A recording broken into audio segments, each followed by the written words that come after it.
Abooluganda lwa Muyimbi Jose Chameleon emanyiddwa nga Mayanja Family bakeredde mu kiyongobero oluvannyuma lw'okufiirwa mukulu w'abayimbi bano Humphrey Mayanja afiiridde mu maka gasangibwa ekitiko Mutungo kumpi n'ekigo mu disitulikiti y'e Wakiso. Humphrey afuddeko okolo Omubyenda yamuzuulibwamu gy'obuvuddeko bwe yali agenze emitala wa Mayanja. Yali America n'agenda ne bamuzuulamu obulwadde bwa kansa. Twanyolwa nnyo naye ne tumanya bingi nti babiri bali advanced mu okusinga ffe kibajja kikwasaganya kirabika ng'ekyabalema. Mzee Gerald Mayanja kitaawe w'omugenzi agedde ku mutabani we abadde mpajiruwaga mu kugatta banne era nga baakumusubwa nnyo. Kyesigenda kwerabira gwe mukwano omungi ennyo bwe tubadde naye ng'omwana waffe Facebook.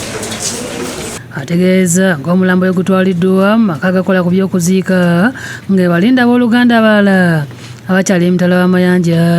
Tuyina baganda b'ebweru, ayina bakyala b'ebweru be tuyina okulinda bamale okujja then tukole entegeezi nagira ki yazinamuziika. Prose Mayanja nnyina w'omugenzi naye ayogedde ku bigambo bya mutabani we ebyasembyeyo.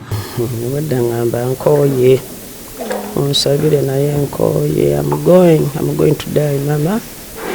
Nkulekawo ngenda kufa but I love you mama. Mami wange tata w'abaana bange mukwano gwange.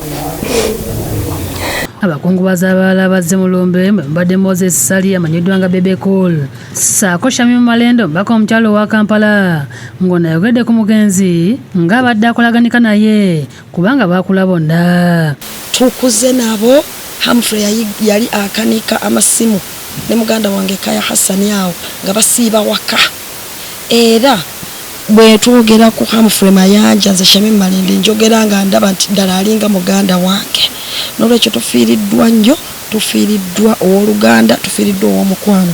Senga Oliver Namukasa naye ayogedde ku Humphrey ng'abadde omuwulize. Mwana mulungi, abadde mwana mulungi nnyo ate nga muntunulamu buli kintu kyonna. Ignatius Kamya yakusakidde eggulu eno ku Lwabukedde TV.